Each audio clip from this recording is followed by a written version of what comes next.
Para mim sempre é um momento assim muito sério, né? Quando o nosso pastor chega para mim e diz assim: meu filho, eu queria que você levasse a palavra no domingo. Na mesma hora eu me tremo todinho. Sabe por quê? Porque nesse momento eu presto muita reverência mesmo ao Senhor. Eu tenho muito medo. Glória a Deus. A palavra de Deus diz que o princípio da sabedoria é o quê? É o temor. Se você não teme ao Senhor, você não vai ter sabedoria e muitas coisas podem acontecer. Então foi uma semana muito difícil, porque quando a gente se prepara para vir aqui no altar do Senhor, né, a gente se consagra, a gente jejua, a gente está vindo também no alto de uma batalha espiritual muito grande. Você pode ter certeza que se não estava nos seus planos vir aqui hoje, você veio, é porque Deus tem alguma coisa para ti hoje aqui. Deus com certeza tem uma promessa para você hoje. E a semana foi muito difícil. Foi muito difícil. Primeiro que porque para mim jejuar não é fácil, é difícil. Porque todo mundo que pratica esporte tem que ter uma regularidade com relação à sua alimentação. E a hora da refeição para a gente lá em casa, principalmente o café da manhã, nesse período de férias, é um momento assim de congregar a família para a gente estar entrando em intimidade, né? Tem intimidade no momento do café da manhã. Mas eu abri mão de ter essa intimidade em casa para começar a ter mais intimidade com Deus. Amém. E eu vinha o tempo todo pedindo: Senhor, me esvazia, porque é muito difícil você pregar dentro da sua própria igreja, porque geralmente a pregação soa como um direcionamento muito pessoal, né? Muita gente, ele está pregando para mim, ele está falando para mim. Não, o Espírito Santo de Deus vai estar lá. Eu não tinha nada planejado, né? Mas uma palavra já vinha há algum tempo pulsando no meu coração, e no final do ano eu tive a oportunidade de também, num dos cultos que nós fomos lá em Belém, nós tivemos a oportunidade de visitar o templo da primeira igreja Assembleia de Deus do Brasil, fica em Belém, e foi muito bom o culto deles lá de Natal. De Natal a gente não foi, inclusive foi uma cantata fantástica, mas do Ano Novo nós tivemos a oportunidade de ir, e nós vimos assim como aquela igreja estava assim lotada, todo mundo sedento para receber uma palavra, para entrar o ano, né, com um pensamento firme lá no Senhor.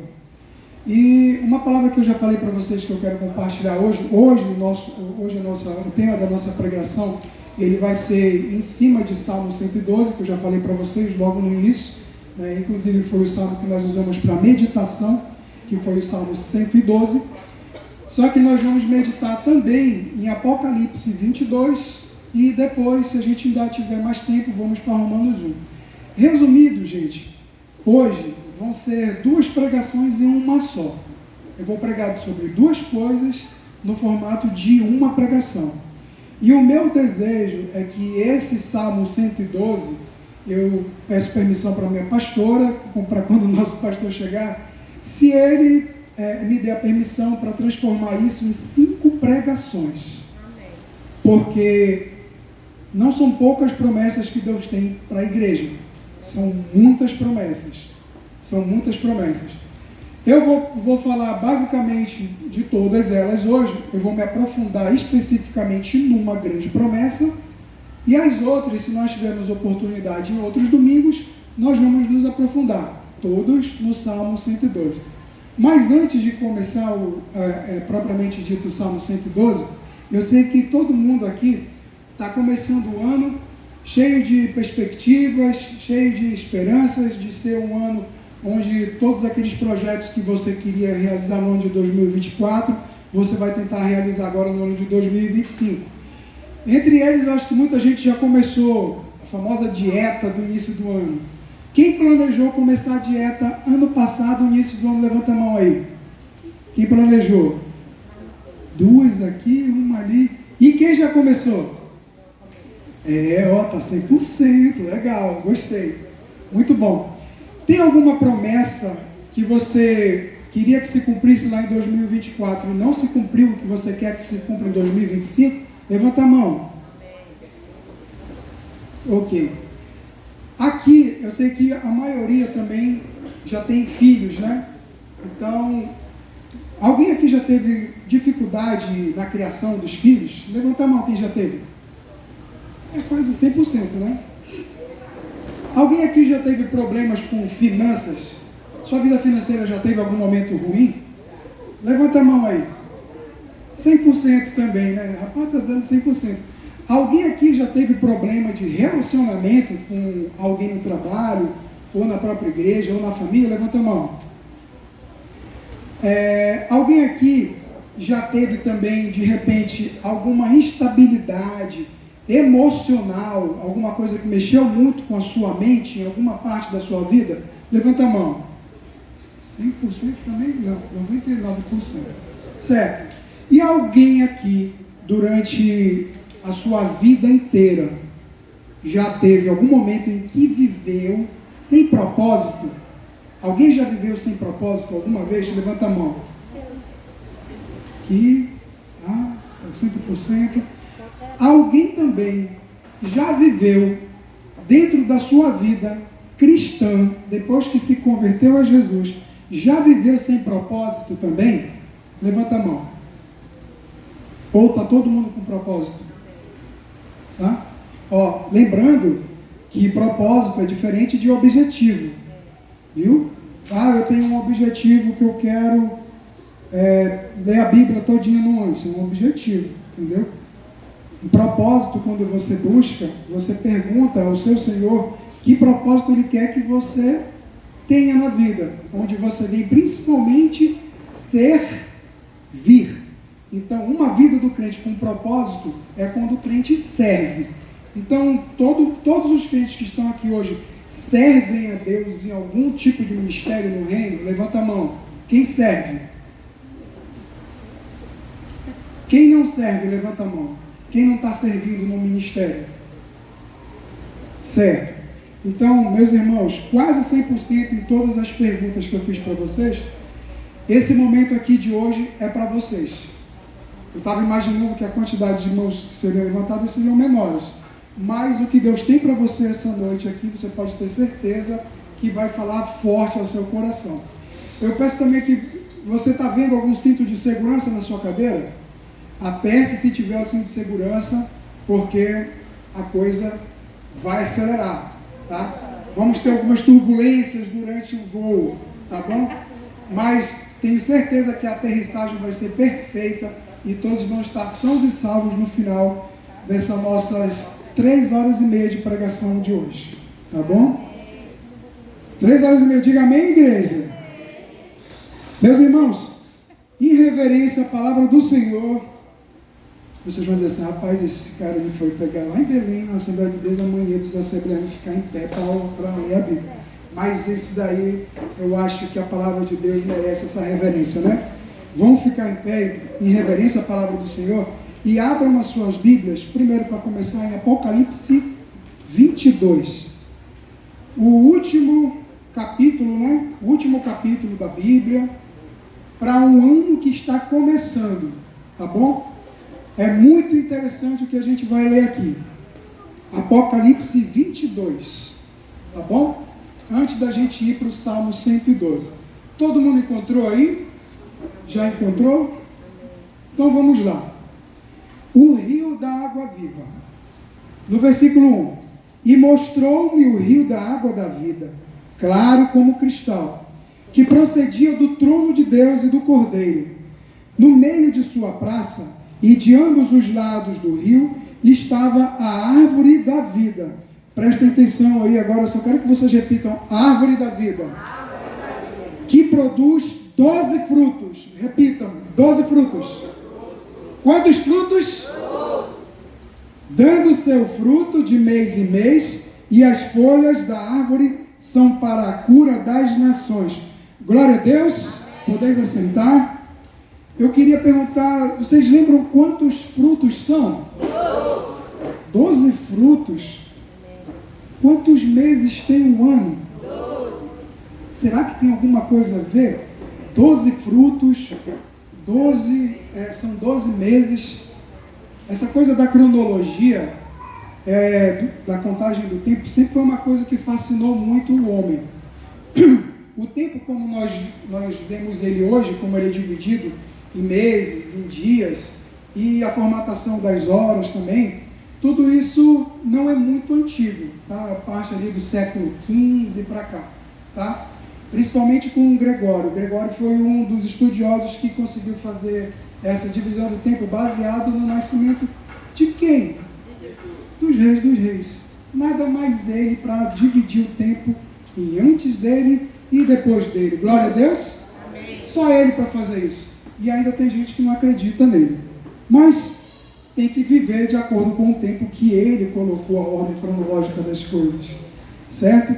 Então, o homem sempre foi muito fascinado por essa questão de tempo, né? De contar seus dias, de contar horas. E hoje, principalmente nos dias de hoje, nós não temos condição de viver sem um relógio, porque tudo que a gente marca tem hora, né?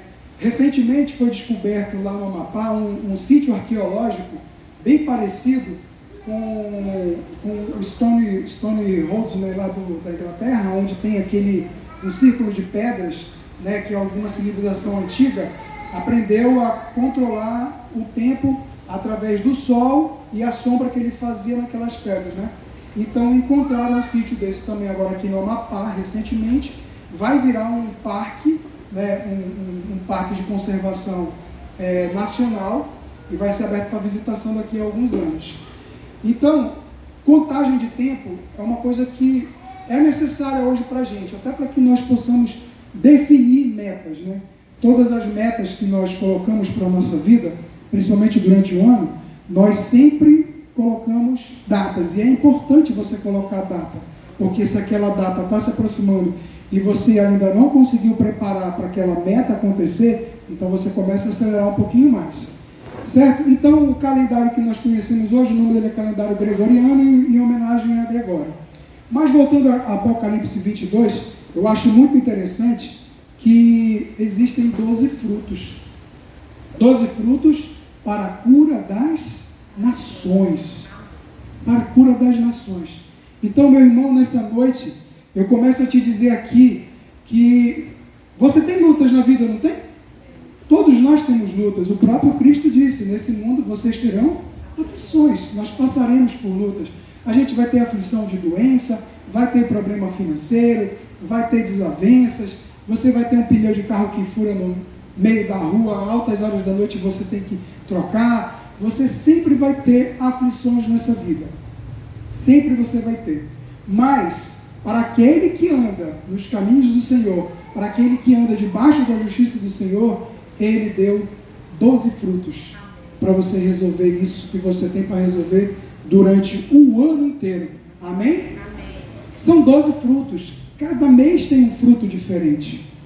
Não deixe essa grande possibilidade que você tem de resolver o que você tem para resolver esse mês no mês do fruto responsável. Para o quê? Para curar, para sanar o que você tem ali. São frutos poderosos, esses frutos vêm diretamente do céu. Essa é uma visão que Jesus deu para João lá de cima. Então, são frutos que ele vem sobre as nações. Então, está à disposição? Está à disposição. Anderson, mas todo ano é muita batalha, todo ano é muita luta, todo ano é muita guerra. É início de ano, é meio de ano, é final de ano. É normal. Agora, uma coisa que eu acredito que só não seja normal essa luta se perdurar por muito tempo. Alguma coisa está errada. Alguma coisa não está certa. Algum fruto você não colheu, né? Algum mês ali você passou batido, não voltou lá para a árvore da vida, disse, Senhor, vem aqui, me ajuda. Alguma coisa não está indo como Deus planejou para você. E aí você precisa se fazer algumas perguntas. Uma dessas perguntas é se você hoje é merecedor desses frutos. Quem aqui acredita que seja merecedor desses 12 frutos durante um ano? Levanta a mão. Pode levantar a mão. Certo. A maioria acredita que seja merecedor desses 12 frutos, né? Mas eu queria que vocês abrissem realmente agora a palavra de Deus lá no Salmo 112, tá? Que nós vamos ver aqui se todos nós somos merecedores, certo? Desses 12 frutos. Então vamos aqui, eu vou abrir aqui o meu para a gente, todo mundo ler aqui junto, tá bom? Quem tem sua Bíblia no celular, já começa a procurar. Quem já encontrou, dá uma glória a Deus. Amém. Salmo 112. Novamente, meus irmãos, em referência à palavra do Senhor, vamos ficar de pé e vamos ler o Salmo 112 inteiros, tá? Inteirinho, tá? Então, os justos herdarão a vida eterna. Começando no 1, eu vou ler os ímpares e vocês vão ler os pares, tá? Louvai ao Senhor, bem-aventurado o homem que teme ao Senhor, que em seus mandamentos tem grande prazer. Vocês.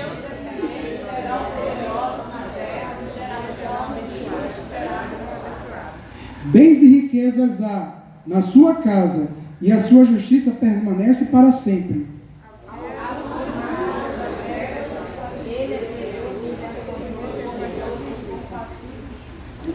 Ditoso é o homem que se compadece e empresta os seus negócios com justiça.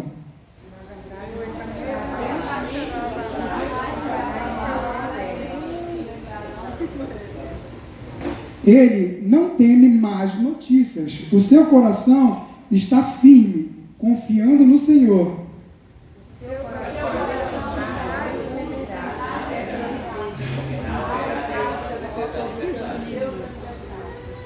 Espalhou, deu aos necessitados.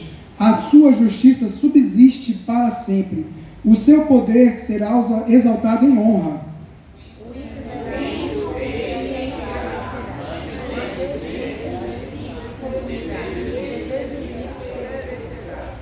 Amém. Meus irmãos, podem sentar. Lá no versículo 1, ele começa dizendo assim: louvai ao Senhor, bem-aventurado o homem que teme ao Senhor, que em seus mandamentos tem prazer. Quando você teme ao Senhor, é porque você você segue os seus mandamentos, então você é um homem justo, tá? O justo, ele é o contrário do ímpio. Você pode depois perguntar à inteligência artificial do Google, o que é um homem justo? Ela vai te dizer lá o seguinte: o justo é um homem que obedece aos mandamentos do Senhor, é um homem que anda segundo a sua justiça e a sua lei, é um homem que teme os seus mandamentos, é um homem que, além de ser obediente, ele também é amável com os seus irmãos, e por aí vai. Ela vai contando várias coisas para você, baseado em tudo que ela, hoje a inteligência artificial, tem acesso da Bíblia, né?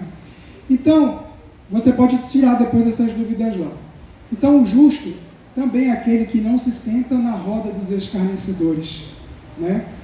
É muito importante que você esteja atento que tudo que vem aqui no Salmo 112 começa primeiro com isso. Louvai ao Senhor, bem-aventurado o homem que teme ao Senhor.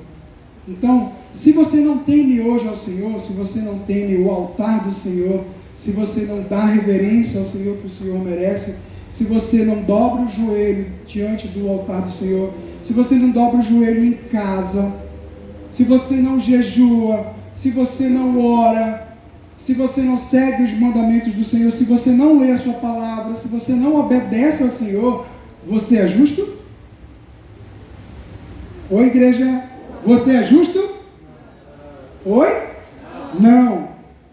Então, não sou eu que digo quem é justo. É quem? Cada um de vocês, que vai dizer se é justo para ser merecedor de tudo que vem aqui no 112, daqui para frente, e de tudo que tem lá em Apocalipse 22, falando sobre a árvore da vida dos 12 frutos. Bem, os 12 frutos estão lá. Você precisa ter atitude. Se você não tiver atitude, sinto muito, mas você não vai ter acesso. Você não vai ter acesso à árvore da vida enquanto você estiver aqui, e você não vai nem conseguir olhar para essa árvore da vida depois que você se for dessa face da terra aqui. Tem uma música muito interessante que eu, para quem não sabe, como Daniele passa o dia, graças a Deus, em casa todo dia cantando, adorando, louvando, e eu sou aquele que escuta e também critico, eu sou aquele que critica a letra de música, eu sou chato mesmo, né? Aí eu pego, vou lá na palavra de Deus, aí eu digo, ó, isso aqui não está aqui, isso aqui foi verdade, isso aqui é coisa do homem. Aí ela diz, não, mas foi inspirado, né?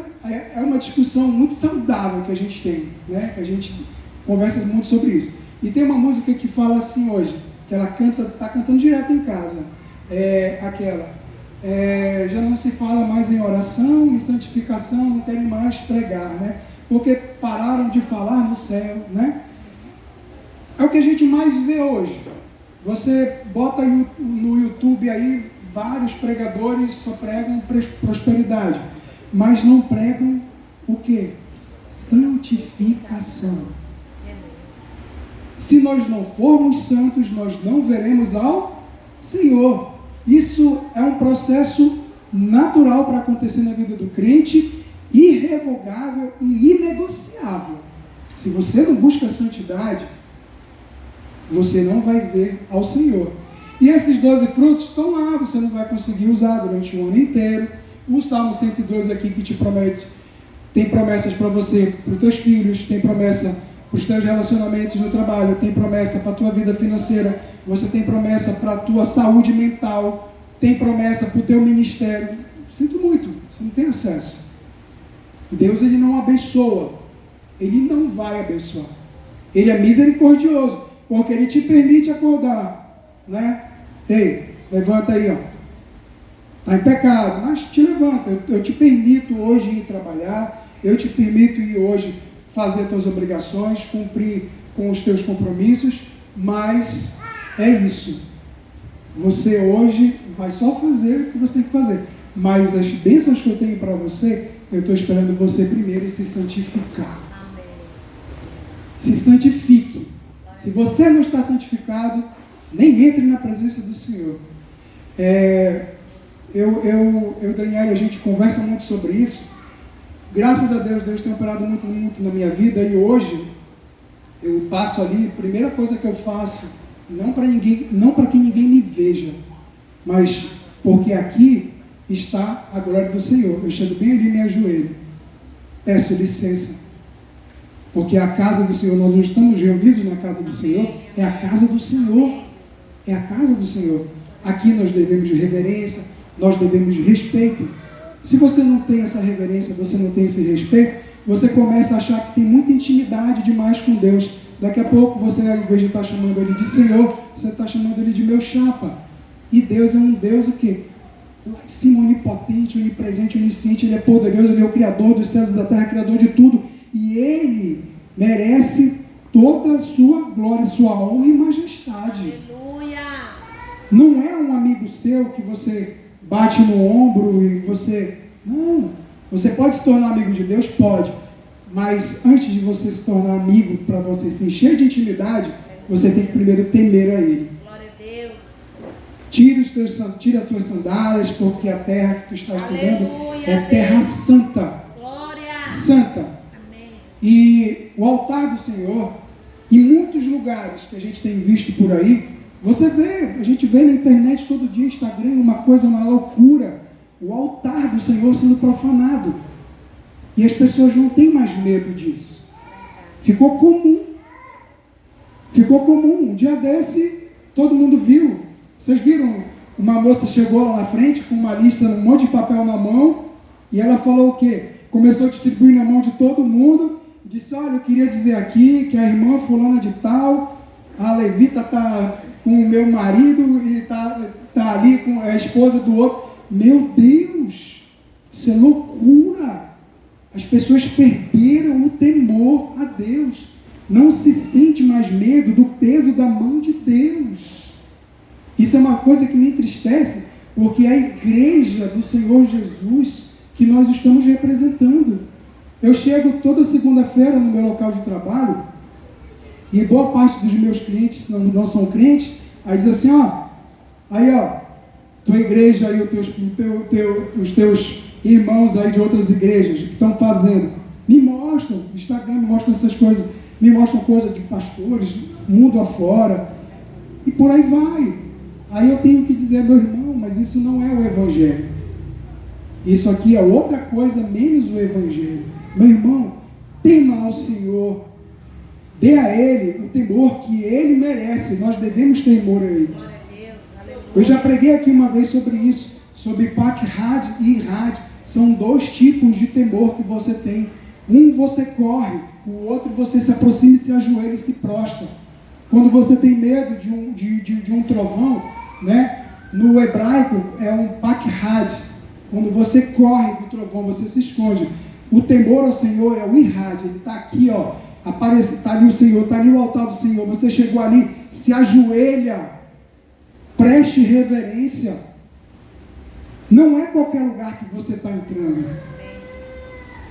Muitos de vocês não foram tocados dentro de uma igreja, não entregaram a vida ao Senhor numa igreja. Então, é porque a presença do Espírito Santo ela é viva naquele local, assim como é viva dentro do coração de cada um de vocês. Agora, não vacile. Não vacile. Porque se você vacilar, essa presença pode até se afastar de você. Porque o Espírito Santo de Deus não vai habitar num templo imundo. Você não vai ser canal de bênção na vida de ninguém. Então, por que eu estou falando isso para vocês? Porque a gente adora a pregação sobre bênção, bênção, bênção, promessa, promessa, bênção, bênção, promessa. Mas santidade, falou em santidade, a gente já começa a se mexer ali na cadeira, já começa a fechar alguns livros da Bíblia que são enfáticos com relação à santidade. Depois vocês podem ler o livro de Levítico todo, se vocês quiserem. Aí algumas pessoas vão dizer assim, mas tem muito de Moisés. Assim, mas quem foi que inspirou Moisés? Não foi o próprio Deus? Não foi o próprio Deus que tirou o povo do deserto? Que inspirou ele? Um Deus que conduziu esse povo, pelo amor de Deus, num deserto, em que as crianças, com o mesmo calçado no pé, não precisava trocar, porque ela crescia, pé de criança cresce, e o calçado crescia junto, e a roupa não envelhecia. E esse Deus não merece reverência, não merece o seu temor, pelo amor de Deus. Aleluia, Jesus. Santo, santo. Enquanto o Senhor está tendo misericórdia da sua vida, é tempo de mudança, é tempo de transformação. Eu fiquei sabendo que na semana passada o nosso pastor falou sobre isso, né? De que você passa por aquela porta ali de um jeito, mas você não vai permanecer do mesmo. Você não vai trazer as coisas que você acha que são referências no mundo para cá, para dentro da igreja. Você não vai trazer. Aqui é transformação. Anderson, mas quem transforma é o Espírito Santo. Realmente, quem transforma é o Espírito Santo, mas quem é que instrui? A igreja. A palavra. Aleluia. A sua célula. O seu líder de célula. Ontem eu tive a oportunidade de estar com um irmão da igreja, né? E ele conversou comigo e ele disse que ele sente muita falta. Ele sente falta de alguém mais próximo, para quem ele possa conversar, para quem ele possa contar seus dramas, contar suas lutas e compartilhar e saber se tem alguém que ele possa confiar caminhando. Meu irmão, sua célula, seu líder de célula, entendeu? Isso é importante. Eu fiquei muito feliz nessa semana agora, na segunda-feira. Cheguei aqui, tive a felicidade de olhar para aquela piscina e ver 22 homens ali na frente da igreja. 22 homens, frutos sabe de quê? De joelhos de mulheres que se dobraram antes. Amém, Jesus. Glória a Deus. Quando você vê uma igreja cheia de homens, os homens vindo para a igreja, carregando os meninos no braço, pode ter certeza, essa mulher ou foi a esposa dele, ou a mãe dele, ou a irmã dele que dobrou o joelho, ou continuou dobrando para ele vir. E aí você vê isso, eu olhei assim, essa igreja tem futuro. Tem futuro. Porque uma igreja tem futuro não é sendo machista, gente, viu? mas quando os homens se levantam e vêm para a igreja, essa igreja tem futuro. Aí vocês me perguntam por quê? Por quê, Anderson? Porque são os sacerdotes dos lares. Glória a Deus. Nunca poderemos inverter essas coisas, porque foi o próprio Deus que nos falou sobre isso. O mal entra nas casas das pessoas hoje, sabe por quê? Por causa do silêncio de Adão. É o nome de um livro que fala sobre isso.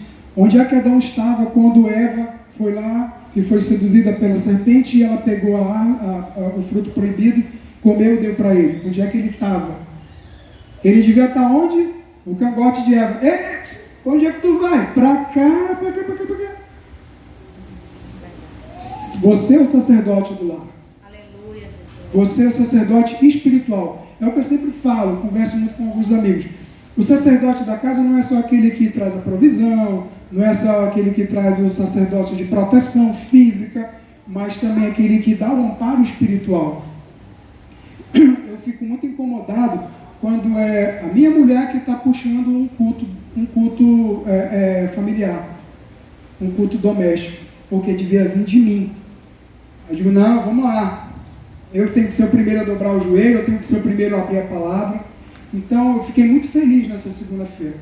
Então, voltando, vamos falar das promessas? Está todo mundo pronto das promessas?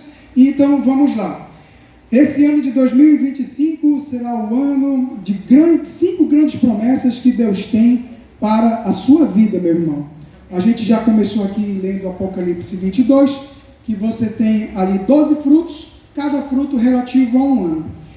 E aí a gente vem aqui no versículo 2, que diz assim: a sua descendência será poderosa na terra, a geração dos retos será abençoada. Glória a Deus. Glória a Deus, igreja. A sua descendência vai ser abençoada.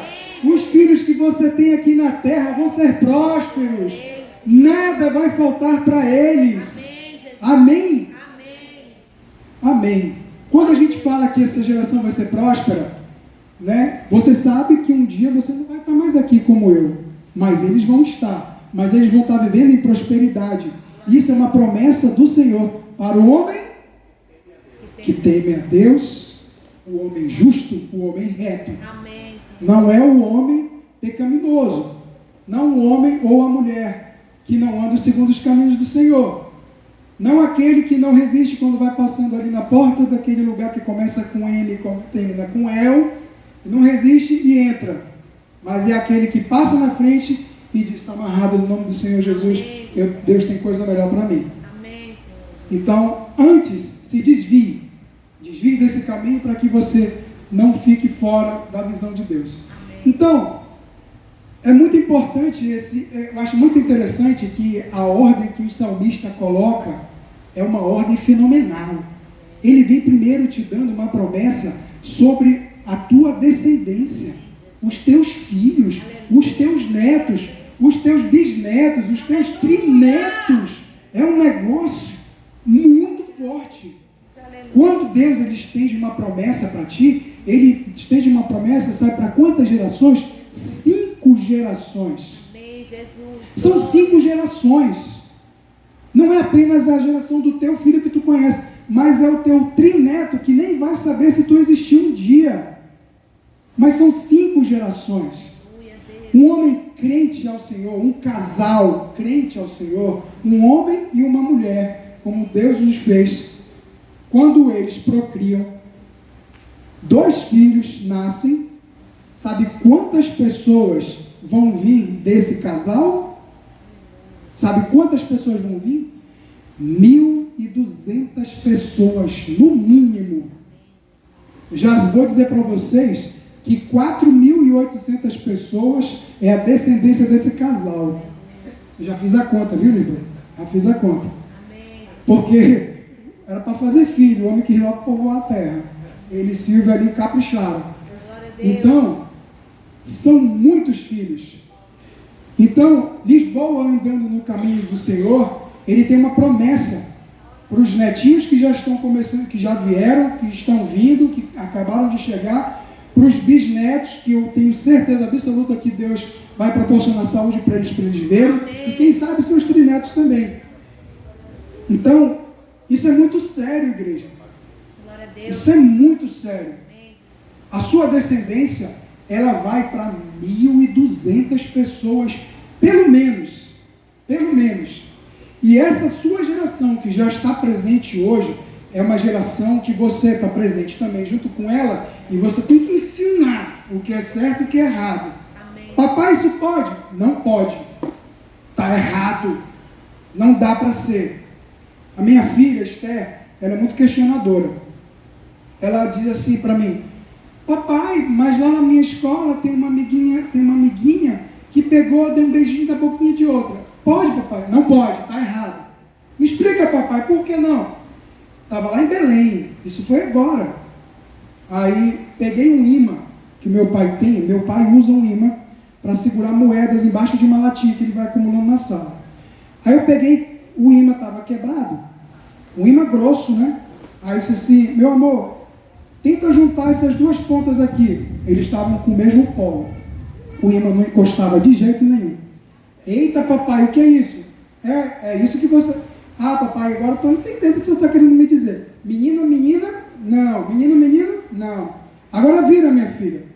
Aí quando virou, dois polos. Um polo negativo, um positivo. Aí o imã fez o quê? Puf, se atrai. E aí você tem o quê? Continuidade das gerações. Amém, Senhor. Continuidade. Você vai permear a sua descendência. Caso contrário, morre ali. Não vai ter. E o Senhor não se agrada. E aí eu tive que explicar. Eu tive que tentar explicar com o que estava perto de mim. Porque criança é assim, não adianta você simplesmente dizer: ah, não, amor, porque não pode.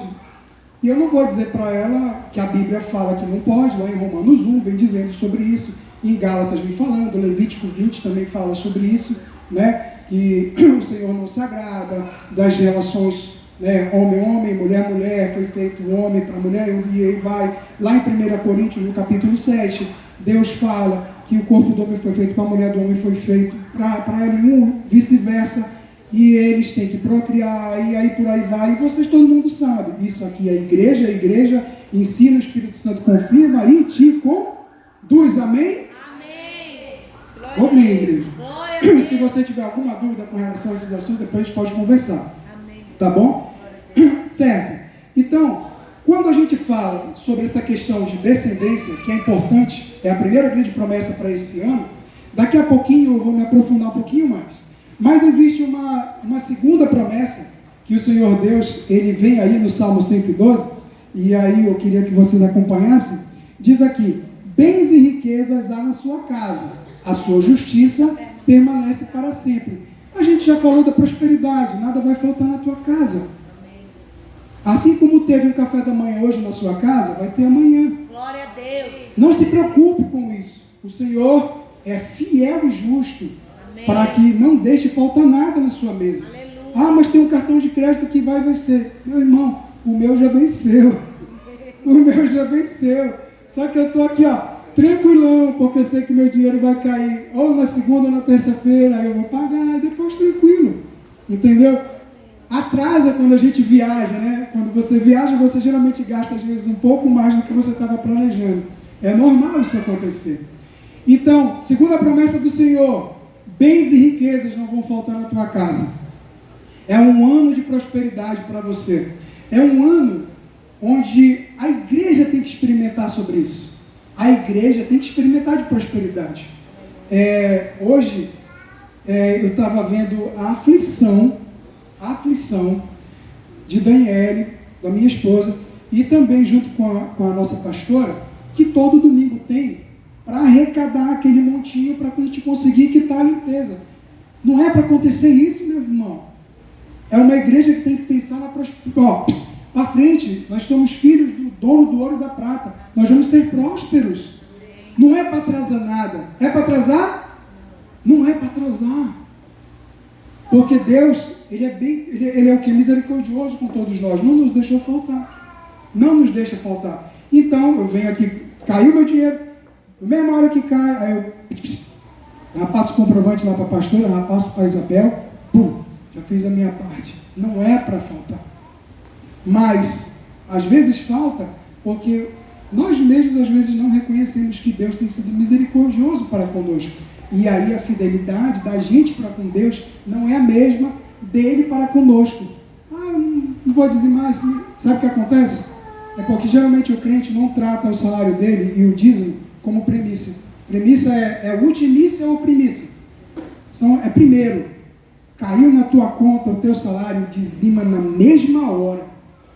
Mas o valor que está ali é justamente para pagar. Devolve o teu dízimo. Devolve o teu dízimo, senão o gafanhoto vai vir e vai consumir todo o resto. E aí vai chegar lá no final do mês e você não dizimou, que era para ter dizimado no início do mês. Isso está errado. Isso também tem que fazer parte do temor que o crente tem que ter ao Senhor. Não pode ser dessa forma. Eu estava olhando, aí ela, gente, e R$10 para a contribuição. Pelo amor de Deus. É um ano que a gente tem que pensar para cima, para frente. Vamos largar esses farrapos lá para 2024. Vamos pensar grande, pensar alto. Deus nos dotou de grande capacidade para nós sermos grandes empreendedores em alguma área da nossa vida. Empreenda. Você tem potencial. Além de você ter potencial, você tem um Deus que vai abençoar o que você for fazer. Amém. Se você não acredita nisso, triste. Mas creia.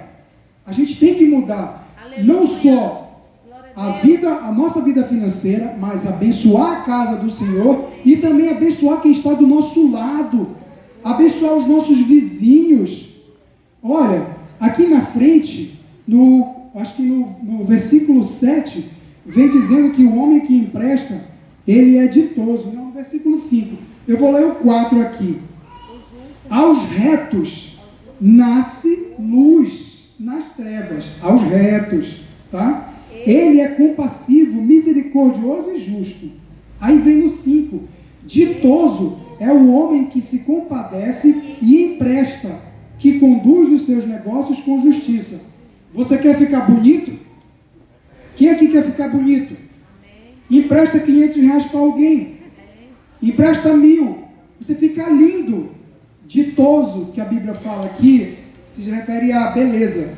Ditoso é bonito nessa linguagem antiga. Então, Eric me empresta 5.000. Ele me empresta, meu irmão, ele vai virar aqui agora o homem mais lindo da face da terra para mim. Entendeu? Então, ditoso é aquele que empresta. Ele é compassivo. Ele é o quê? Ele tem também empatia. Ele percebe a dor do outro. Ele sabe, ele é generoso. Ele sabe que o seu irmão está passando por uma dificuldade e não está conseguindo sair daquele momento. Então ele vai lá, meu irmão, eu sei que está passando por uma dificuldade aí, tu não quer um empurrãozinho? Vai aí 500. Ô, meu irmão, é isso mesmo que eu estou precisando. Então, seja ditoso, né? Você vai ficar bonito na foto, entendeu? Então, e outra, isso que eu falei para vocês, você só vai saber se seu irmão também está com dificuldade se você tiver relacionamento. Se você não se relacionar aqui na igreja, se for só dia de domingo que você se encontra, então dificilmente você vai conhecer as necessidades do outro. Entendeu? E aí, isso vem um pouquinho mais aqui para frente. Quando você não tem relacionamento, geralmente você não conhece as dificuldades e geralmente quando você passa por elas, também você fica só. E aí você pode ficar abalado em algum momento que você esteja passando alguma dificuldade. Olha, tem dificuldade na vida da gente com relação a tudo, um monte de coisa. Não só a parte financeira, né?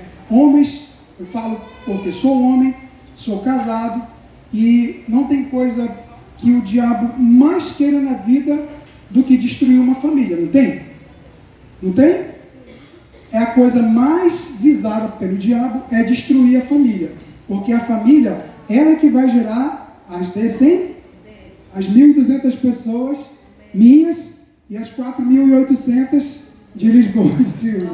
Entendeu? Então, o que acaba acontecendo? Se eu não me relaciono, eu acabo ficando só. E quando eu estou só, eu estou num momento arriscado. Essa igreja é em célula. E eu fiquei muito feliz também de ver que a Visão Celular, ela alcançou igrejas pentecostais. Essa igreja da Assembleia de Deus em Belém, que é o primeiro templo do Brasil, foi lá que a igreja da Assembleia nasceu, ela é toda em célula. Pense numa igreja grande, que nós vamos crescer também. Me admirou muito a quantidade de ministérios, de obreiros. Todo mundo faz alguma coisa. Eles têm divisão assim para um monte de coisa. Você pode servir no louvor, você tem, além do ministério de louvor, você tem coral, você tem uma orquestra sinfônica com violino, tudo, um monte de coisa, né? Aí você pode servir como obreiro em construção de casas e tal. É muita coisa, muita coisa. Nesse ano de 2024, eles entregaram 11 casas. E no dia que nós estávamos lá, eles estavam se preparando os homens para inaugurar a 10ª e a 11ª casa, em 2 bairros distantes lá. Então, é uma igreja que tem relacionamento. Nós precisamos nos relacionar. Isso aqui, segunda-feira, foi maravilhoso. Os 11 homens. E pastor, ela já marcou o próximo, né? 7 de fevereiro. Homens que estão aqui, 7 de fevereiro, aqui. Aqui é o seu local, viu? Já vai preparando, separando a sua picanha. Não sei se vai ter, acho que vai ter. Vai, né? Vai separando lá a sua carne, vai trazendo para cá seu refri. Eu venho com o maior prazer, saio do trabalho e venho direto para cá. É um momento de muita edificação. Homens precisam andar juntos. Homens precisam andar juntos, de mão dadas. Por que eu vou dizer isso para vocês? Todos nós temos os nossos casamentos visados por Satanás. Volta e meia, ou no seu trabalho, ou na rua da sua casa, no seu condomínio, volta e meia tem alguma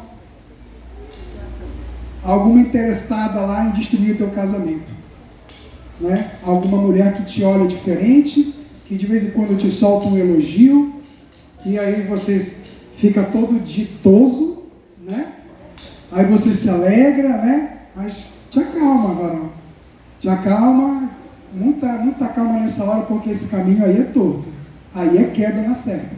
Aí vem o laço do passarinheiro. Desvia. Mas muitos homens preferem caminhar sozinhos, são muito fechados. Não gostam muito de compartilhar o seu dia a dia. Mas para você que está nessa igreja, para você que está nos ouvindo hoje, se você está passando por esse tipo de aflição, meu irmão, nos procure. Estamos aqui. Já passamos por essas batalhas, passamos até hoje nessas batalhas, mas Deus conosco nos ajudou a vencer. E nós estamos aqui, amadurecidos, prontos para estar auxiliando, para estar ajudando. Não ande só. De forma alguma, homem não pode andar só. Homem não pode andar só. Porque, como eu estava falando com o Jefferson e um outro irmão nosso, o Albert, essa semana, lá no nosso encontro, a gente já compartilhou muita coisa. Meu irmão, homem é visceral. É diferente de mulher. A mulher é sentimental, né? O homem não, é visceral. O homem, ele carnaliza muito rápido as coisas. É diferente. Não venham querer comparar. Não dá para querer comparar homem e mulher, não. As coisas são diferentes. Por isso eu digo, não ande só, meu irmão. Senão você cai. Você cai facinho. Não cai? Não cai, igreja? Então, mas o Senhor nosso Deus está ali para que nós não venhamos a cair. Não é nem pedir para Deus para nos levantar, porque eu não quero cair. Amém. Você quer cair? Não peça. Não caia. Não caia porque tem gosto de fel. Vai descendo de uma forma que vai cortando por dentro e você adoece. Então, gente, continuando aqui, viemos aqui pelo 5. Então, a próxima promessa dele diz: pois ele nunca será abalado, o justo ficará em memória eterna. Ele não tem mais notícias, o seu coração está firme, confiando no Senhor. Todos os dias eu tenho um hábito que, assim, eu não gosto muito, mas eu sou meio que obrigado a ter, que é o hábito de ligar a televisão para assistir jornal. Porque eu trabalho com pessoas e, assim, durante o meu trabalho como personal na academia, e às vezes em alguns lugares que eu vou tendo em domicílio, principalmente idosos, eu tenho que conversar e nem sempre dá para a gente conversar sobre os assuntos que eu quero. Então eu preciso estar antenado. O crente, ele não pode ser o que? Alienado. Ele tem que estar sabendo do que está acontecendo no mundo, né? Tem gente que não sabe, só foi saber que a ponte caiu lá em Estreito 5 dias depois, pelo amor de Deus. Entendeu? Então você tem que estar antenado. Antenado com economia, com política, com diversos assuntos. Então isso faz parte. Mas, quando você está assistindo um jornal, nem sempre você vai ter só sobre notícias boas, sobre economia, sobre tudo. Geralmente tem notícias trágicas, né? E nosso corpo, ele é formado por bilhões de células. Bilhões de células, tá? Células de defesa do organismo, células que conduzem sangue, células que formam pele, células que formam cabelo e células também neurais, né? Nós temos aqui o nosso médico Fábio, que é neurologista, ele sabe muito bem disso. Os nossos neurônios, eles têm uma capacidade enorme de captar informação. E sabe qual é uma das informações mais rápidas que os nossos neurônios captam? Notícia ruim. E como isso joga lá para dentro, tem uma capacidade muito grande de nos adoecer. Notícia ruim adoece. Você fica mal, você fica angustiado, você olha para as injustiças que você vê no mundo afora. E aquilo pode te adoecer. E muita gente já está adoecendo, porque é só notícia ruim, né? Notícia braba. Então isso é a capacidade que os nossos neurônios têm de fazer o quê? Liberar um monte de hormônio, um monte de substância ruim. Entre eles tem um hormônio que é responsável pelo estresse, que é o cortisol, né? Eu trabalho com morfologia humana e eu já sei, quando uma pessoa entra no consultório para mim, quando eu olho para ela, eu já sei que carga de hormônio está arrebentando com ela. Geralmente, quando eu assim, o cortisol está matando esse daí. E a testosterona desse daí está baixa. E eu já vou sabendo, porque a gente faz muita leitura, né? A leitura corporal. Mas isso é ciência pura. Mas a Bíblia também confirma.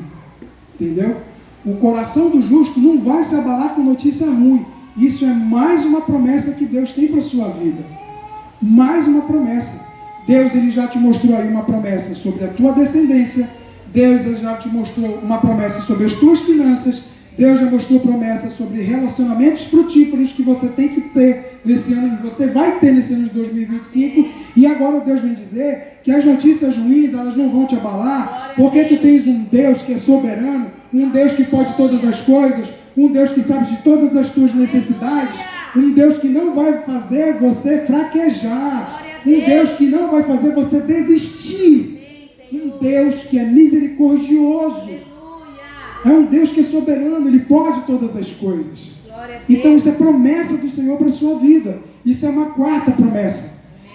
E continuando, depois dessa promessa aqui, que ele fala sobre a sua saúde mental, porque, gente, isso aqui é tema para uma outra pregação, porque o que tem de gente adoecida mentalmente é muito grande. Quantas pessoas sofrem de depressão hoje? Isso acontece por diversos fatores. Hoje nós temos, depois da pandemia, uma pancada de gente que trabalha sentado. Quando você passa, isso é ciência.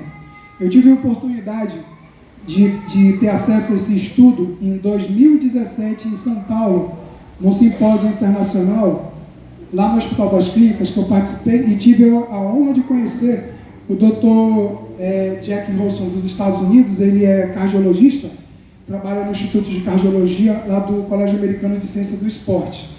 E eu também fui presenteado com um livro dele, ele assinou, está até no meu Instagram. Eu ganhei esse livro porque eles queriam sortear o livro para os 1.500 alunos que estavam assistindo lá a palestra. E eles não sabiam como é que iam sortear, porque não tiveram numerações distribuídas. Aí disseram, quem tiver presente aqui, quem tiver vindo de um lugar que acha que é um lugar bem distante do Brasil, um lugar mais longe que veio do Brasil, a gente vai dar o livro. Aí um disse, eu vim do Ceará. Aí o outro, eu vim de Goiânia. O outro, eu vim do Tocantins. Aí o caladinho lá em cima, todo mundo falando, eu vim de São Luís do Maranhão. Aí o cara olhou assim, meu irmão, desce, porque ninguém veio de um lugar mais longe que tu. Então, eu tenho esse livro lá em casa, e nesse livro, nesse estudo que ele apresentou, ele diz o seguinte, que se você passa mais de 4 horas sentado todos os dias, você tem grandes chances de contrair uma doença coronariana, né? Ele batizou lá de síndrome da bunda morta. Vocês podem depois buscar isso na internet. Isso é uma das coisas que eu uso no meu consultório hoje. Eu avalio o tipo de atividade que a pessoa tem no trabalho. Se for um trabalho sedentário, eu já digo logo, meu irmão, não adianta só você se matricular na academia, você tem que mudar seus hábitos também no próprio trabalho. A cada hora de trabalho, fique 5 minutos em pé, para que o seu corpo dê o quê? Circulação, sangue circule, que você beba uma água, que você ande, bote sua mente para funcionar. Então, as pessoas que mais adoecem hoje são as pessoas que trabalham sentadas muito tempo. Um dos exemplos, motorista de aplicativo. Então, se você é motorista de aplicativo aí, cuidado, viu? Advogados, né? Os garotos de programa que trabalham com, garoto que trabalha com programação, né, Eric? Trabalha sentado. Nosso amigo Eric que trabalha com programação de sistemas, ele trabalha muito tempo sentado. Então, isso é normal, acontece, entendeu? Mas, a palavra do Senhor vem dizer aqui também que Ele vai manter a tua mente saudável durante um ano. Glória a Deus. Receba essa promessa. Amém. Você vai ficar longe de doenças como depressão, entendeu? Você vai ficar longe de doenças como síndrome do pânico, né? Porque você fica o tempo todo ali na tela. Às vezes você não devia olhar, quando você vê já passou 2, 3 horas, você não bebeu água, não comeu uma banana, não fez nada. E aí você começa a estar vivendo mais no mundo virtual do que nesse mundo aqui. Então isso não é saudável para a mente. As crianças, cuidem da saúde mental dos seus filhos. Tem criança passando mais de 2, 3 horas, 4 horas por dia no celular. Lá em casa, a Zaf tá doido para pegar o meu celular e deletar o Family Link. É um aplicativo que eu uso, o Eric também usa para controlar a quantidade de horas e o tipo de aplicativo que os nossos filhos têm acesso. Então eu limito, eu tenho que controlar. É minha descendência. Eu tenho 1.200 pessoas lá no futuro dependendo de mim. Né? Então, essa é a 4ª promessa. O seu coração está bem firmado, ele não terá medo até que veja cumprido o desejo sobre os seus adversários, espalhou, deu aos necessitados, a sua justiça subsiste para sempre, o seu poder será exaltado em honra. O ímpio vê isto e se enraivece, range os dentes e se consome. O desejo dos ímpios perecerá. Amém, Jesus. Amém, igreja? Amém. Glória a Deus. Mas, meus irmãos, a gente leu tudo, viu 5 grandes promessas. Cada uma é uma grande pregação. Promessa para a tua família, promessa para a tua finança, promessa para os teus relacionamentos, promessa para a tua mente ficar saudável. E a última aqui é propósito. Propósito. O crente que não tem um propósito dentro do reino de Deus, isso eu estou falando dentro do reino, não estou falando fora do teu trabalho, outra coisa. Propósito dentro do reino de Deus. Então, o reino de Deus, ele está aqui, onde nós podemos servir. Não é uma relação de interdependência. Não pense que Deus depende de você. Deus não depende de nós para absolutamente nada. Nada. Nós é que dependemos dele. E para que essa dependência ela seja firmada nos altos, nós precisamos passar e participar do processo de servir ao Senhor com propósito. Se você é crente, você é membro dessa igreja hoje, e você não está servindo em nenhum ministério, você não tem a quinta bênção que Deus dispõe. E se você está ouvindo também, se você faz parte de uma igreja, né, se você já se congrega e você não serve nenhum ministério, amanhã mesmo você já pergunta para o seu pastor hoje: pastor, eu quero servir. Nem pergunta onde. Pastor, eu quero servir. Eu quero servir. Porque o servo, ele não vem só para cumprir tabela. Ele vem para fazer diferença. Porque para cumprir tabela ali é fácil. Mas quando você está dentro de um ministério, quando você quer servir ao Senhor, né, com toda a sua vontade, com todo o seu querer, Deus vai trabalhar na sua vida através do ministério. Todos os ministérios, gente, todos os ministérios merecem a nossa atenção. E todos os ministérios, eles vêm para transformar a sua vida. Tá? Às vezes a gente acha que só o pessoal do louvor é que está aqui, que é canal, porque a glória de Deus vem através do louvor e vai para cá. Isso não é só o louvor, são todos os ministérios. Quem está ali na portaria, está ali, ó, com vários anjos ao redor, controlando a entrada da igreja. Tem uma circunstância espiritual ali. Tem uma circunstância espiritual lá no Ministério Infantil acontecendo agora. Os anjos do Senhor instruindo os facilitadores. Tem outra ação espiritual acontecendo bem ali onde Deus está abençoando aquele lanche depois que você... vendido ali, que está muito bom hoje, por sinal. Tem uma ação de Deus hoje, agora, nesse momento, sobre a minha vida, para estar me usando como canal de bênção na vida de vocês. A gente tem muitas vezes essa manhã, não, o ministério mais espiritual da igreja é o ministério de louvor. Gente, não é só o louvor, são todos. E outra, assim, tem coisas que a gente precisa também desmistificar.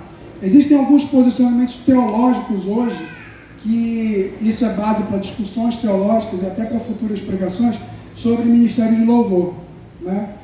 Que você olha com determinados olhos e não é o que você está imaginando que tenha que ser. Para alguns outros estudiosos, alguns teólogos muito respeitados, com bases bíblicas, eles dizem que nem levitas existem mais hoje.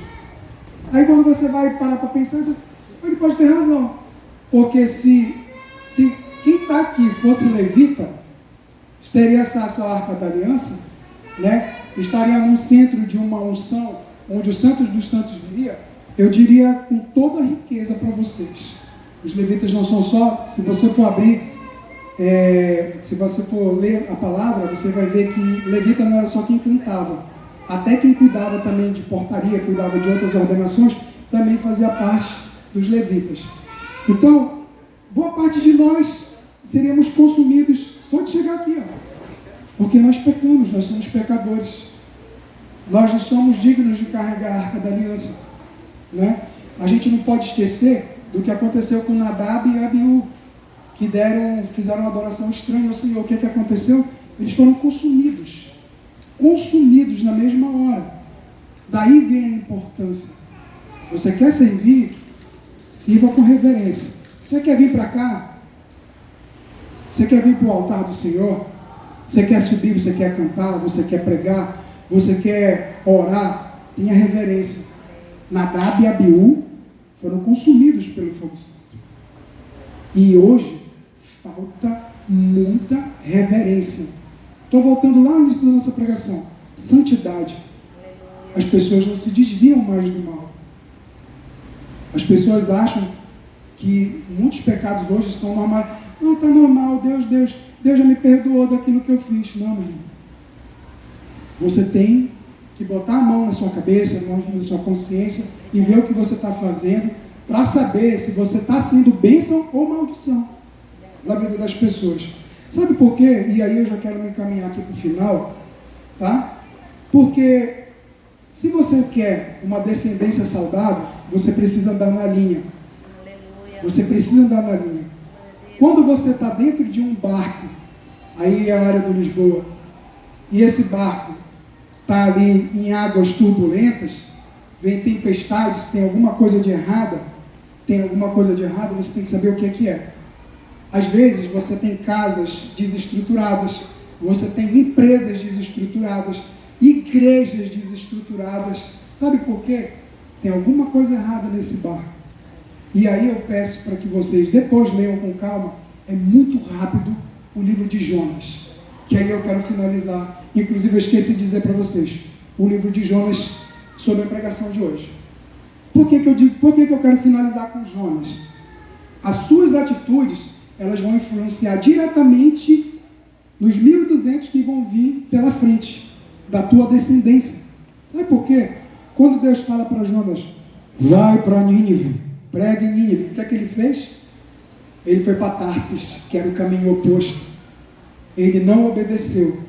Eu fiquei muito intrigado se Jonas não foi só porque ele não queria ir, a desobediência dele, mas lá na frente, lá pelo capítulo 4, eu fui entender por que ele não quis ir, né?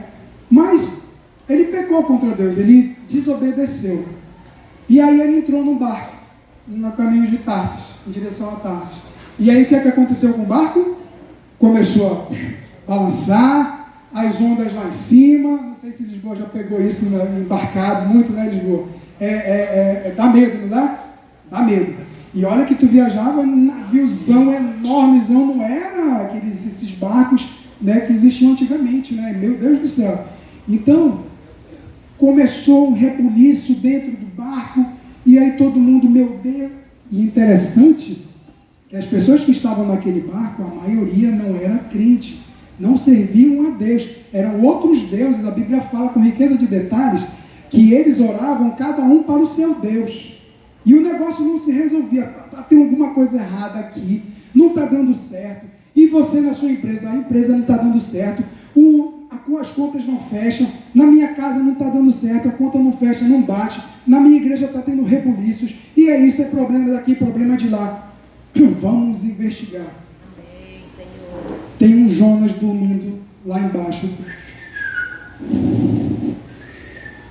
O barco quase afundando e o cara dormindo lá embaixo. Muitas pessoas, quando estão em pecado, não estão nem aí para o que está acontecendo diante da igreja, diante da sua casa, diante da sua empresa. Não estão nem aí para a sua família. Estão nem aí. O que vale é a minha decisão. Muitas igrejas vão afundar. Muitas empresas vão afundar. Muitas casas vão sucumbir. Mas por causa de um que não tem compromisso, que não quer saber de absolutamente nada. Muitas igrejas vão afundar porque tem muitos que não evitam, como eu estava falando ainda agora, não evitam a porta de um motel. Você não é casado? Não vai ao motel. Tem um cheque que você quer passar sem fundo? Não passe. Você quer desviar um dinheiro, uma verba de uma empresa? Não desvie. Dê bom testemunho. Não custa nada. Você só precisa abrir mão, porque aquele que te salvou abriu mão da própria vida, morreu na cruz por você. E aí é preciso alguém lá embaixo. Ei, rapaz, te acorda aí, te levanta, só falta tu. Ora teu Deus aí. E aí não que naquela época eles tinham cultura de jogar as coisas à sorte, né? E fizeram lá, jogaram uma sorte lá, alguma coisa. Ó, caiu para tu aí, o que tem tu com teu Deus? Assim, acho que sou eu mesmo, acho melhor vocês me jogarem daqui. E às vezes, a autocomiseração está em cima daquele que está em pecado. Ele se autocomisera. Se vocês quiserem, pode me tirar daqui. Não toma uma atitude. Eu vou me tratar. Eu quero um tempo. Me tratem aqui mesmo. Ó, beleza, eu quero me tratar. Mas não. A autocomiseração é uma das grandes características que está ali, lá no porão, fazendo o cara dormir tranquilo, não está nem aí. Aí ele vem, tem aquele todo processo, aí a galera pega, ainda fica com medo. Senhor, Deus do Jonas aqui, tem misericórdia de nós por essa vida, a gente vai jogar ele, viu? Jogou. Jogaram porque não eram crentes. Se todos fossem crentes, talvez não tivessem jogado, talvez iria aí todo mundo.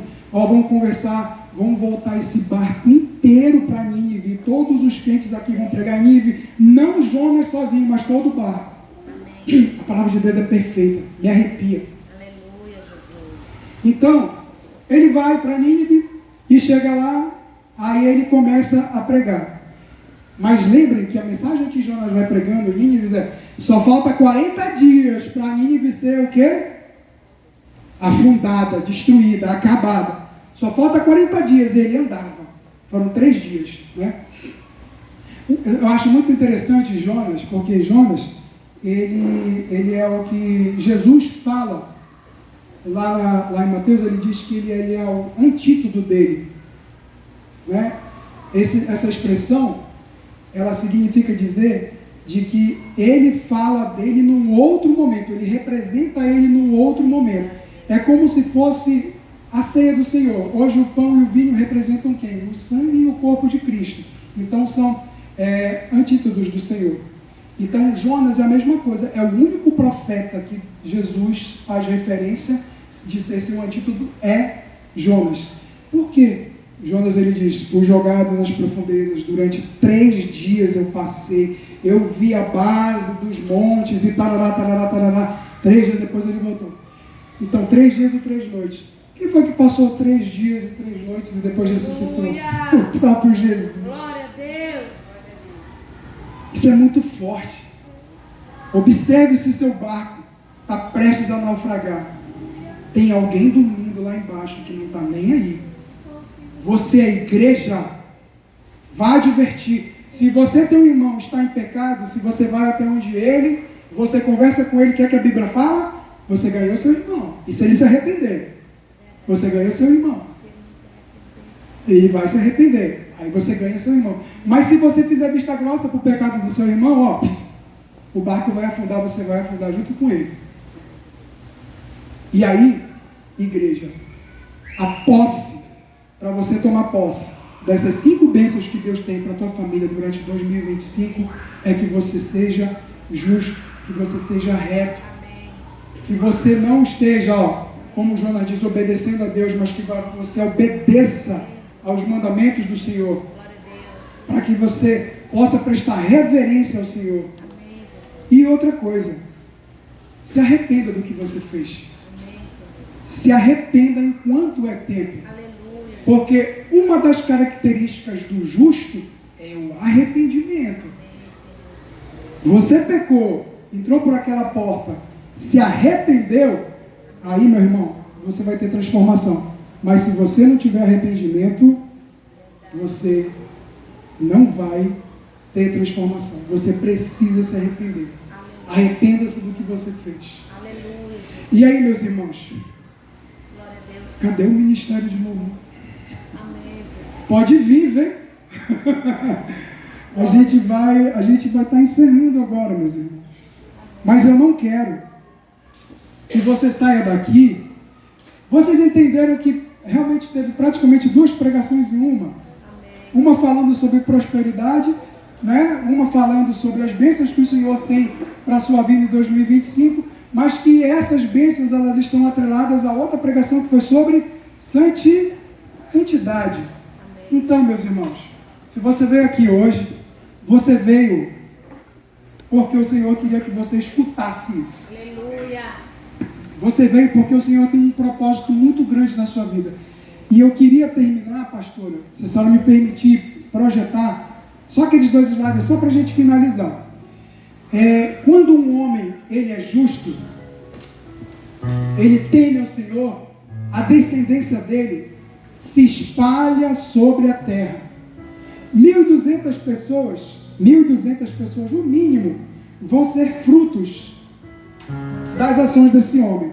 E eu vou pedir, a pastora vai projetar agora aqui para vocês, uma coisa muito interessante, que é sobre, ficou muito pequeno, talvez vocês não entendam ali, mas eu queria dizer para vocês que existe um homem, tá? O nome desse homem é Jonathan Edwards. Jonathan Edwards, ele viveu no século XVIII, tá? Nos Estados Unidos.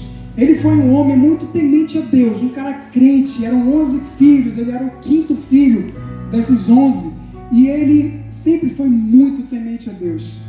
Ele foi um cara que cresceu dentro de um lar evangélico, dentro de um lar cristão. Ele sempre temeu muito a Deus. Ele sempre se dedicou muito à família dele. Casou com uma mulher crente do Senhor, tá? Que com certeza era uma mulher que se ajoelhava muito. E Deus cumpriu na vida de Jonathan Edwards o que ele promete na Bíblia. Ele promete 5 gerações prósperas, pelo menos.